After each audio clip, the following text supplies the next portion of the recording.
Chapitre 2. Le fonctionnement des appareils reproducteurs. Comment caractériser les différences de fonctionnement des appareils reproducteurs de l'homme et de la femme? Quel rôle jouent les hormones sexuelles? Donc tout d'abord, le fonctionnement du testicule chez l'homme et son contrôle. À partir de la puberté, l'homme commence à produire des gamètes, les spermatozoïdes. Cette production, appelée spermatogenèse, est quantitativement très importante. Plusieurs centaines de millions de spermatozoïdes sont fabriqués chaque jour. C'est dans les testicules que la spermatogenèse a lieu. Ces organes sont constitués de tubes séminifères pelotonnés. La spermatogenèse commence par la division de cellules souches appelées spermatogonies. Elles forment des spermatocytes. Chaque seconde, des milliers de spermatocytes sont formés. Leur production est permanente. Ces spermatocytes se divisent à leur tour et forment des spermatides qui pourront se différencier progressivement en spermatozoïdes. Il faut 72 jours pour qu'un spermatozoïde soit constitué. L'ensemble de ces phénomènes a lieu dans les tubes séminifères. Les spermatogonies se trouvent en périphérie et plus les divisions et la différenciation en spermatozoïdes progressent, plus les cellules migrent vers le centre du tube. Lorsque les spermatozoïdes sont formés, ils se détachent de la paroi interne du tube et sont expulsés vers l'épididyme par des contractions du testicule où ils seront stockés. Une hormone sécrétée dans le sang par certaines cellules du testicule, les cellules de Leydig, est indispensable pour que la spermatogenèse se déroule dans les tubes séminifères. Cette hormone, appelée testostérone, est libérée dans le sang à concentration globalement constante. La sécrétion de testostérone par les cellules de Leydig est contrôlée par le cerveau, en particulier par le complexe hypothalamo-hypophysaire. Situé à la base du cerveau, il comporte l'hypothalamus et l'hypophyse.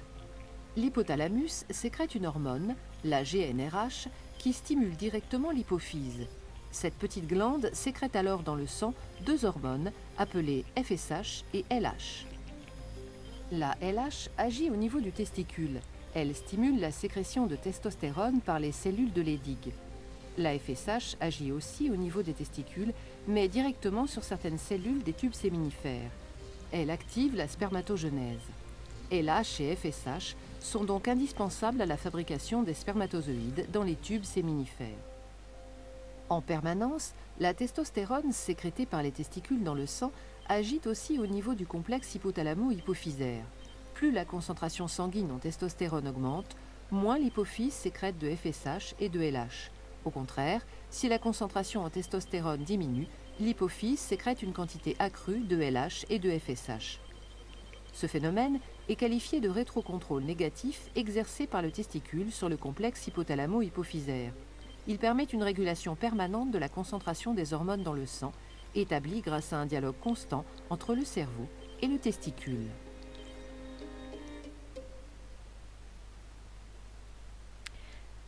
Donc on peut résumer la vidéo et d'ailleurs le cours sur le testicule dans son entier avec ce schéma du principe de la régulation physiologique de l'axe gonadotrope mâle, c'est-à-dire de l'axe entre les gonades, les testicules, et le cerveau. Donc au niveau du cerveau, l'hypothalamus contient des neurones. Ces neurones sont des neurones qui produisent une hormone, la GnRH. Cette GnRH agit sur la glande qui est située juste à côté, juste en dessous de l'hypothalamus, qu'on appelle hypophyse antérieure ou, comme dans l'ETP, adénohypophyse. Cette adénohypophyse contient des cellules qui produisent deux hormones, FSH et LH.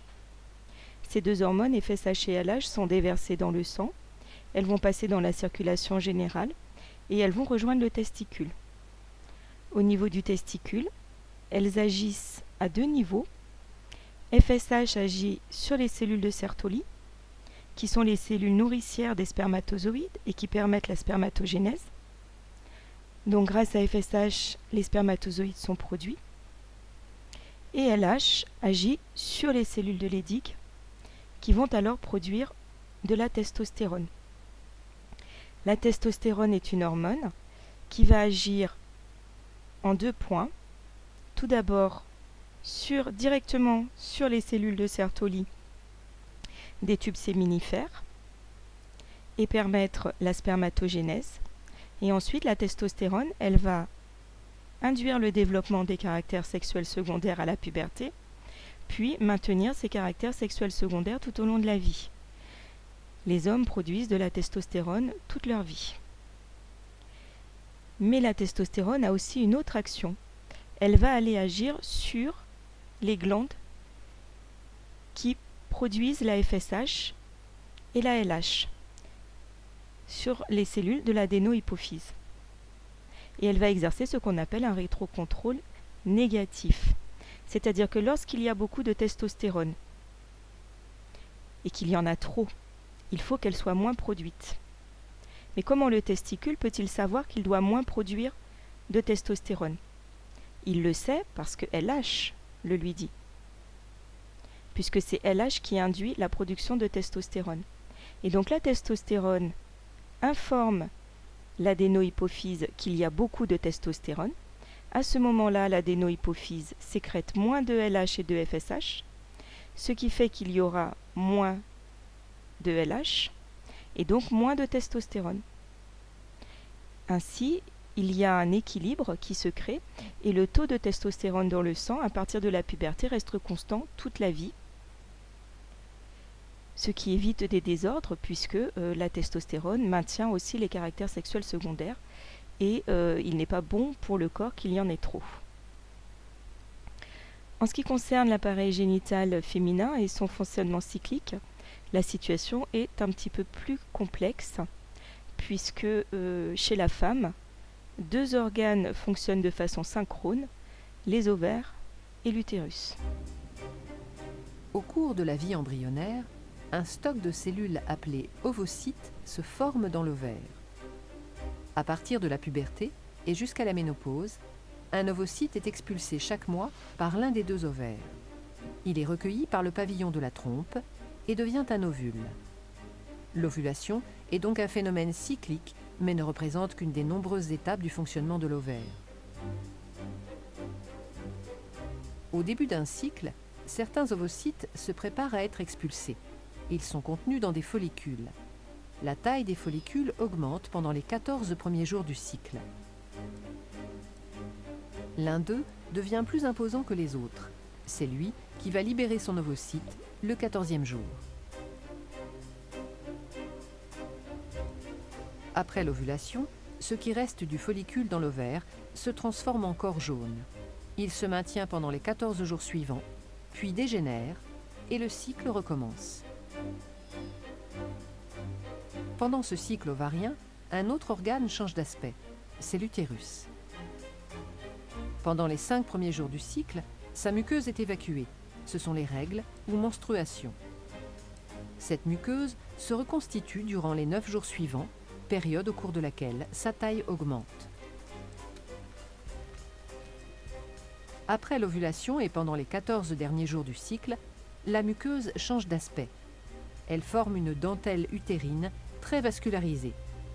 Ces transformations la rendent apte à recevoir un embryon au cas où un rapport sexuel non protégé s'est déroulé, donnant lieu à une fécondation entre l'ovule et un spermatozoïde.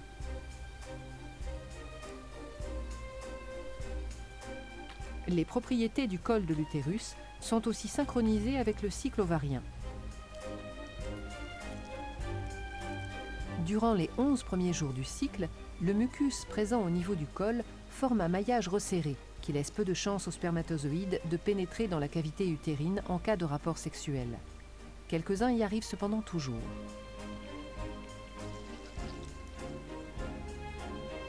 Dans les quelques jours autour de l'ovulation, du 12e au 16e jour environ, ce maillage se relâche. On dit que le mucus, ou glaire cervicale, devient filant. Il laisse passer les spermatozoïdes beaucoup plus facilement. C'est le moment où une fécondation a le plus de chances de se produire et de donner lieu à une grossesse.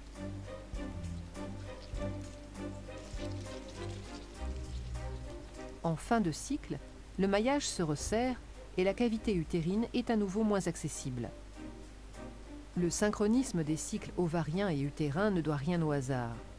L'ovaire, au cours du cycle, sécrète en plus ou moins grande quantité 2 hormones dans le sang qui vont agir sur l'utérus.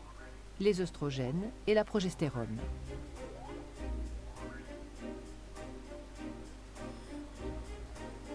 Au début du cycle, la concentration sanguine des deux hormones est très faible. C'est ce qui cause les règles. Les œstrogènes sont surtout sécrétés pendant les 9 jours suivants. L'utérus réagit alors en régénérant sa muqueuse. Avant le 11e jour, la concentration limitée en œstrogènes agit sur le col de l'utérus en induisant un maillage resserré. Après le 11e jour, la concentration en œstrogènes atteint un seuil qui entraîne le relâchement du maillage de la glaire. Elle devient filante. Après l'ovulation, 14e jour, c'est surtout la progestérone qui est sécrétée. Cette hormone induit les transformations de la muqueuse et le retour à un maillage serré de la glaire cervicale.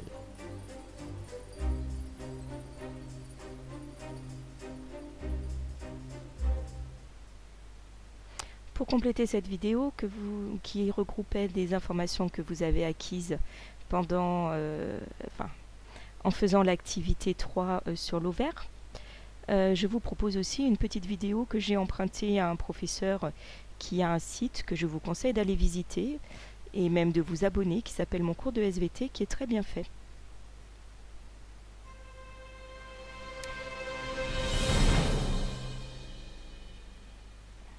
L'appareil reproducteur féminin présente un fonctionnement cyclique. Dans cette vidéo, nous verrons pourquoi on qualifie la physiologie féminine de cyclique et comment ce cycle est contrôlé par les sécrétions d'hormones sexuelles. Commençons par étudier le caractère cyclique du fonctionnement des ovaires. Dans les ovaires, on trouve de nombreux follicules. Les follicules sont les structures qui contiennent les ovules, donc les gamètes de la femme. La première phase du cycle des ovaires ou cycle ovarien est appelée phase folliculaire. Lors de cette phase, on assiste à la croissance d'un des follicules contenus dans un des deux ovaires. Le follicule grossit. La phase folliculaire dure en moyenne 14 jours, même si sa durée varie d'une femme à une autre et même d'un cycle à un autre. Autour du 14e jour du cycle, le follicule éclate et libère l'ovule qu'il contient dans la trompe de Fallope, c'est l'ovulation. Après l'ovulation, le follicule qui avait grossi lors de la phase folliculaire se retrouve désormais dépourvu d'ovule. Ce follicule sans ovule se transforme en corps jaune. Le corps jaune se maintient 14 jours, puis régresse et disparaît. Cette dernière phase du cycle ovarien, caractérisée par la présence du corps jaune, est appelée phase lutéale. On a donc bien, au niveau des ovaires, un fonctionnement cyclique avec la succession d'événements suivantes. Croissance d'un follicule, ovulation, corps jaune, puis à nouveau croissance d'un follicule, ovulation, corps jaune, etc. Ce fonctionnement cyclique des ovaires se produit de la puberté à la ménopause. La physiologie cyclique de l'appareil reproducteur féminin se retrouve également au niveau de l'utérus. L'utérus est un organe creux qui accueille le développement de l'embryon lors de la grossesse. Au niveau de la paroi de l'utérus, on trouve une muqueuse, ou endomètre, plus ou moins développée selon le moment du cycle. Le début du cycle est marqué par les règles, ou menstruations, qui durent quelques jours, 4 jours en moyenne. Lors des menstruations, une grande partie de la muqueuse utérine est détruite, provoquant un écoulement de sang et de muqueuse. Après les règles, la muqueuse se reconstruit progressivement. Jusqu'au jour 14 environ, la muqueuse s'épaissit. On parle de phase proliférative. Après le jour 14 et jusqu'au jour 28 environ, la muqueuse utérine continue de se développer. De nombreuses glandes et vaisseaux sanguins se mettent en place, on parle de vascularisation. C'est la phase sécrétoire. Après le jour 28, c'est le début du cycle suivant. La muqueuse se détruit, c'est les menstruations. On a donc bien, au niveau de la muqueuse utérine, un fonctionnement cyclique avec la succession d'événements suivantes. Menstruation, phase proliférative, phase sécrétoire, menstruation, phase proliférative, phase sécrétoire, etc. Ce fonctionnement cyclique de l'utérus se produit de la puberté à la ménopause. Intéressons-nous maintenant à un autre fonctionnement cyclique de l'appareil reproducteur de la femme, le cycle de la glaire cervicale. Située au niveau du col de l'utérus, c'est-à-dire entre le vagin et la cavité de l'utérus, la glaire cervicale est une sécrétion dont l'aspect varie au cours du cycle. Pendant une grande partie du cycle, la glaire cervicale est un gel épais dont les filaments resserrés empêchent la majorité des spermatozoïdes de passer en cas d'éjaculation dans le vagin. Un peu avant et un peu après le jour 14, les filaments de la glaire cervicale sont un peu plus relâchés, le gel est plus fluide, on dit que la glaire est filante. Lorsque la glaire est filante, la majorité des spermatozoïdes éjaculés dans le vagin peuvent passer le col de l'utérus et rejoindre éventuellement l'ovule dans une trompe de Fallope. L'augmentation de la filance de la glaire est favorable à la fécondation. On a donc bien, au niveau de la glaire cervicale, un fonctionnement cyclique, avec la succession d'événements suivantes, glaire serrée, glaire filante, glaire serrée, glaire filante, etc. Ce fonctionnement cyclique de la glaire cervicale se produit de la puberté à la ménopause. On a donc bien un fonctionnement cyclique au niveau des ovaires, de l'utérus et de la glaire cervicale. Comment ce fonctionnement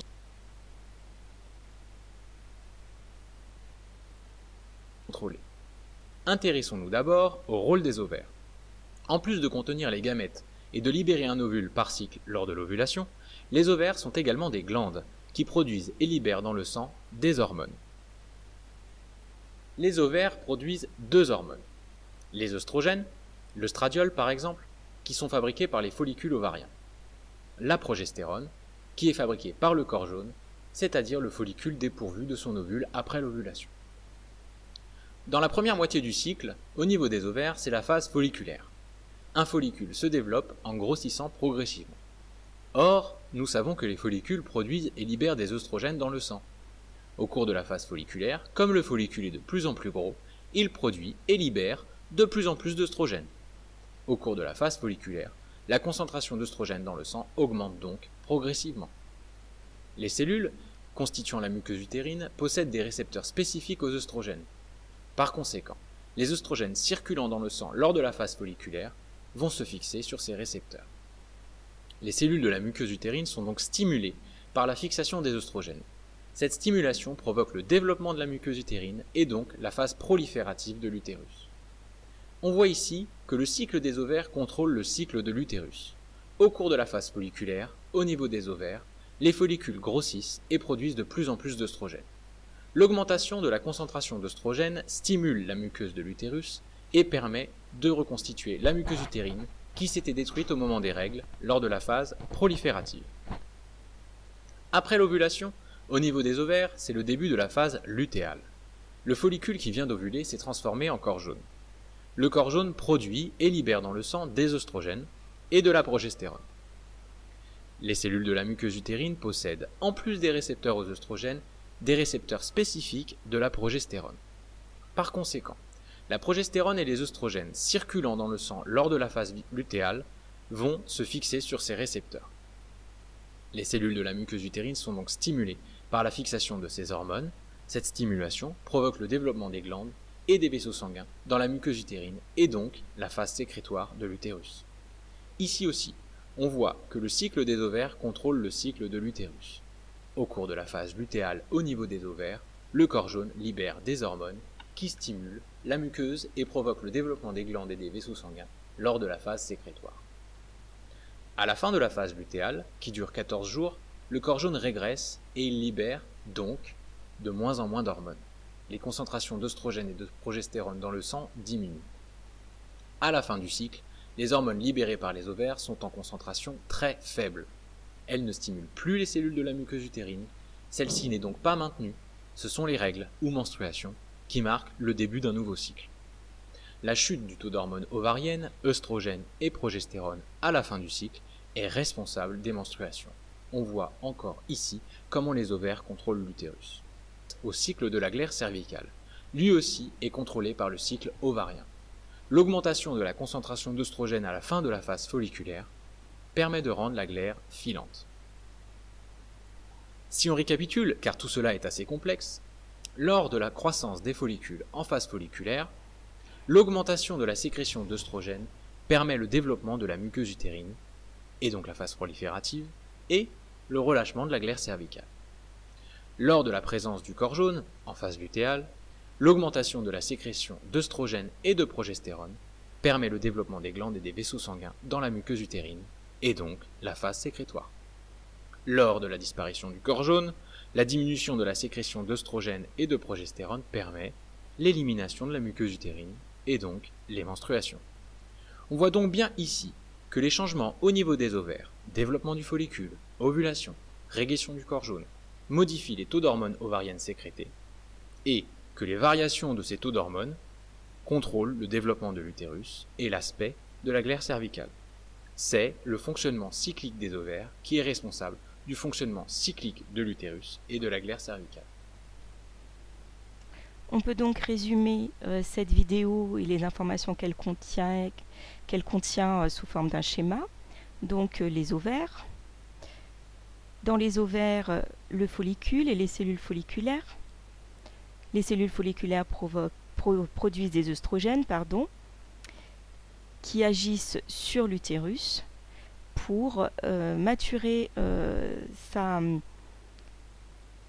muqueuse utérine et faire qu'elle se développe. Après l'ovulation, le follicule est devenu un corps jaune. Les cellules du corps jaune produisent toujours des œstrogènes, mais produisent aussi de la progestérone. Cette progestérone va agir sur la muqueuse utérine qui s'est épaissie pour induire le développement de glandes et de vaisseaux sanguins afin que la muqueuse utérine devienne apte à l'anidation d'un embryon en cas de fécondation. Comment le fonctionnement des ovaires et de l'utérus, qui sont donc synchrones, est-il contrôlé? Comme chez l'homme, ce contrôle se fait par le complexe hypothalamo-hypophysaire. À la base du cerveau, il existe une glande appelée hypophyse. Cette glande produit et libère dans le sang deux hormones. La FSH, ou hormone folliculostimulante, et la LH, ou hormone lutéinisante. Ces hormones hypophysaires, la FSH et la LH, contrôlent le cycle des ovaires, qui lui-même contrôle le cycle de l'utérus. Au début du cycle, l'hypophyse sécrète de la FSH, qui provoque le développement des follicules au niveau des ovaires, d'où son nom d'hormone folliculostimulante. La FSH permet donc la phase folliculaire du jour 1 au jour 14 au niveau des ovaires. Au milieu du cycle, l'hypophyse libère d'un coup une grande quantité de LH. C'est le pic de LH. Le pic de LH provoque la libération de l'ovule contenu dans le follicule et donc l'ovulation. On voit bien que l'hypophyse contrôle le cycle des ovaires. La FSH permet la phase folliculaire et le pic de LH permet l'ovulation. Ce cycle des ovaires, contrôlé par l'hypophyse, contrôle à son tour le cycle de l'utérus comme décrit précédemment. On comprend donc que le fonctionnement cyclique de l'appareil reproducteur de la femme est contrôlé depuis le cerveau par l'hypophyse. Mais qu'est-ce qui contrôle l'hypophyse? Et notamment, qu'est-ce qui fait que d'un coup, l'hypophyse se met à sécréter énormément de LH lors du pic de LH? Dans l'expérience présentée ici, on observe l'évolution de la concentration de LH chez une guenon ayant subi une ablation des ovaires. On parle d'ovariectomie. Au temps zéro, on injecte dans la guenon des œstrogènes en faible concentration. On observe que la quantité de LH diminue. Lorsqu'il y a peu d'œstrogènes dans le sang, l'hypophyse libère donc moins de LH. Cela signifie que lorsque les ovaires produisent peu d'œstrogènes, œstrogènes en faible concentration, les œstrogènes produits par les ovaires freinent l'activité de l'hypophyse, qui produit alors moins de LH. Nous avions vu que l'hypophyse contrôlait les ovaires. Nous voyons ici que les ovaires contrôlent l'hypophyse. On voit ici que les ovaires contrôlent l'hypophyse, c'est-à-dire que les ovaires contrôlent la structure qui les contrôle.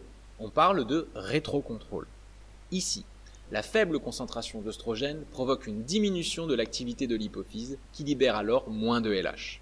On dit que le rétrocontrôle est négatif.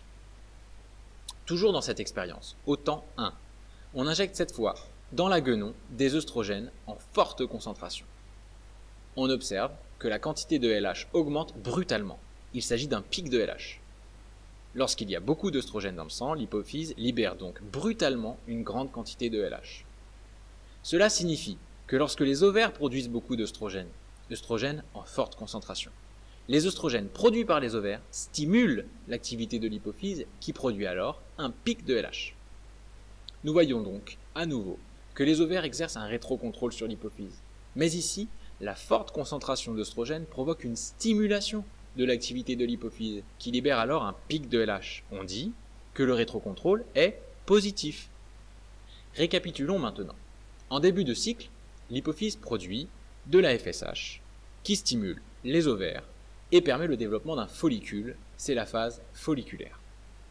Le follicule produit des œstrogènes. Ces œstrogènes stimulent l'utérus et permettent le développement de la muqueuse, c'est la phase proliférative. Au niveau des ovaires, le follicule grossit et produit de plus en plus d'œstrogènes. Au début, la quantité d'œstrogènes est faible. Les ovaires exercent alors un rétrocontrôle négatif sur l'hypophyse. La production de FSH diminue légèrement et la quantité de LH reste faible. Cela permet que la LH ne stimule pas le développement d'un autre follicule. Le follicule qui a été stimulé par la FSH continue de se développer. Il produit de plus en plus d'œstrogènes. En fin de phase folliculaire, la quantité d'œstrogènes produite par les ovaires dépasse un certain seuil. Le rétrocontrôle exercé par les ovaires sur l'hypophyse passe d'un rétrocontrôle négatif à un rétrocontrôle positif. D'un coup, les ovaires se mettent à stimuler fortement l'hypophyse.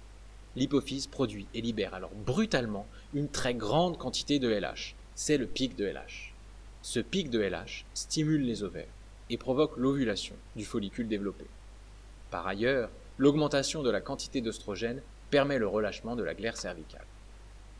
Après l'ovulation, le follicule, dépourvu de son ovule, devient le corps jaune, c'est la phase lutéale. Le corps jaune libère des œstrogènes et de la progestérone. La progestérone, produite lors de la phase lutéale, exerce elle aussi un rétrocontrôle négatif sur l'hypophyse. C'est pour cela qu'en phase lutéale, les concentrations de LH et de FSH dans le sang sont à nouveau très basses. La progestérone va stimuler l'utérus et permettre la poursuite du développement de la muqueuse et le développement de glandes et de la vascularisation. C'est la phase sécrétoire. Lorsqu'il n'y a pas de fécondation, le corps jaune régresse et disparaît progressivement au bout de 14 jours. Il libère donc de moins en moins de progestérone et d'œstrogène, ce qui ne permet plus le maintien de la muqueuse utérine. Elle se détache donc en provoquant des saignements. Ce sont les menstruations qui marquent le début d'un nouveau cycle. De plus, la chute des hormones produites par le corps jaune permet également de lever le rétrocontrôle négatif qu'elles exerçaient sur l'hypophyse. Ainsi, l'hypophyse se remet à nouveau à produire de la FSH qui va venir stimuler la croissance d'un nouveau follicule dans l'un des deux ovaires. C'est le début d'une nouvelle phase folliculaire. Dans cette vidéo, nous avons vu que les fonctionnements de l'appareil reproducteur de la femme étaient cycliques à plusieurs niveaux, au niveau des ovaires, de l'utérus et de la glande cervicale. Que ce fonctionnement cyclique était contrôlé de façon complexe. L'hypophyse stimule par des hormones les ovaires et permet leur fonctionnement cyclique. Les ovaires stimulent par des hormones l'utérus et la glaire cervicale et permettent leur développement cyclique. Les ovaires se contrôlent eux-mêmes en agissant en retour sur l'hypophyse par des rétrocontrôles négatifs et positifs. Dans une prochaine vidéo, nous vous montrerons que les connaissances de ce fonctionnement cyclique permettent de comprendre le mode d'action de certains moyens de contraception.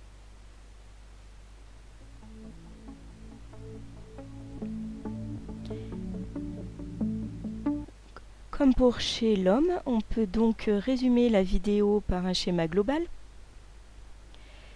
du contrôle hormonal du fonctionnement de l'appareil reproducteur féminin. Donc dans le cerveau, l'hypothalamus produit une hormone qu'on appelle la GnRH. Cette GnRH induit dans l'hypophyse la production de FSH et de LH. FSH agit au niveau des ovaires sur les cellules folliculaires qui vont produire des œstrogènes. LH agit au niveau des ovaires sur les cellules du corps jaune qui produisent des œstrogènes et de la progestérone. Les œstrogènes ont une action sur l'utérus en début de cycle pour induire ce qu'on appelle la phase proliférative, c'est-à-dire le développement de la muqueuse utérine. La progestérone agit sur l'utérus après l'ovulation pour induire la phase sécrétoire, c'est-à-dire les modifications de la muqueuse utérine avec le développement de vaisseaux sanguins et de glandes qui lui permettent d'être apte à recevoir un embryon en cas de fécondation. Pour que ce système reste en équilibre, il existe, comme chez l'homme, des rétrocontrôles. La progestérone, elle, exerce un rétrocontrôle négatif sur l'hypophyse, c'est-à-dire qu'elle agira toujours pour réduire le taux d'hormones produites par l'hypophyse. En revanche, les œstrogènes exercent un rétrocontrôle négatif lorsque leur taux sanguin est faible et un rétrocontrôle positif lorsque le taux sanguin d'œstrogène est élevé, afin d'induire le pic de LH qui permettra le déclenchement de l'ovulation. On peut résumer sous une autre forme le schéma. Je vous propose deux schémas, comme ça vous aurez vu deux façons de représenter un fonctionnement. Ici, le schéma montre les organes, mais c'est la même chose, hein. Le complexe, l'hypothalamus produit de la GnRH qui agit sur l'adénohypophyse et lui fait produire FSH et LH. FSH agit sur les follicules et pour produire des œstrogènes. LH agit sur le follicule pour induire l'ovulation. Le corps jaune après ovulation produit des œstrogènes et de la progestérone. Les œstrogènes agissent sur l'utérus pendant la phase proliférative. La progestérone agit sur l'utérus pendant la phase sécrétoire. La progestérone exerce sur l'organe qui le contrôle un rétrocontrôle négatif, alors que les œstradioles exercent sur l'hypophyse un rétrocontrôle négatif la plupart du temps et un rétrocontrôle positif au moment de l'ovulation.